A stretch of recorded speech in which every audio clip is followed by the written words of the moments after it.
இந்த உலகத்திலேயே யார் எதுக்கு ரொம்ப பயப்படுறாங்க அப்படின்னு ஒரு 3 கேள்வி கேட்டாங்க. 3 கேள்வியில் முதல் கேள்விக்கு ஒரு 80 பேர் பதிலளித்தாங்க.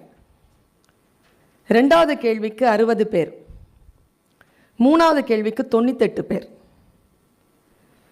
முதல் கேள்வி, நீங்கள் எதுக்கு ரொம்ப பயப்படுறீங்க அப்படின்ன உடனே முதல் ஆப்ஷன் பாம்புக்கு, அடுத்த ஆப்ஷன் பேய்க்கு, 3வது வீட்டில் மனைவிக்கு.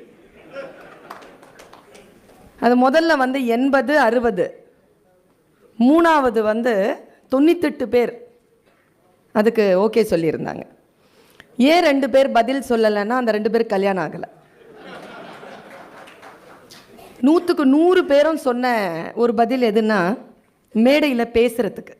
மேடையில் பேசுறதுன்னா ரொம்ப பயமாக இருக்கும், கால்லாம் ஒதுரும். அதனால தான் இந்த போடியம் அப்படியே மயக்கம் வர மாதிரி இருக்கும், அதை பிடிச்சிக்கிறதுக்கு தான் அது.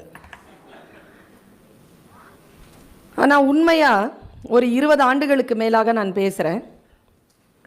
என்னுடைய அனுபவத்தில் சொல்கிறேன், இந்த உலகத்திலேயே ரொம்ப கஷ்டமான விஷயம், ரொம்ப பயப்படுற விஷயம் எதுனா பேசுறது கிடையாதுங்க. அது ரொம்ப சுலபம். ரொம்ப கஷ்டமான விஷயம் நீங்கள் சொன்ன மாதிரி கேட்குறது தான். சில பேர் பேசுனா எங்கே வலிக்குதுன்னே தெரியாமல் உடம்பெல்லாம் வலிக்கும். ஆனால் நம்ம கேட்டு தான் ஆகணும். காலையில் 10 மணியிலிருந்து சாயந்தரம் 5 மணி வரைக்கும் கேட்டு தான் ஆகணும். பேசிக்கிட்டே இருப்பாங்க. அதான் ஒன்றும் இல்லை, இதெல்லாம் முற்பகல் செய்யின் பிற்பகல் விளையும் தான்.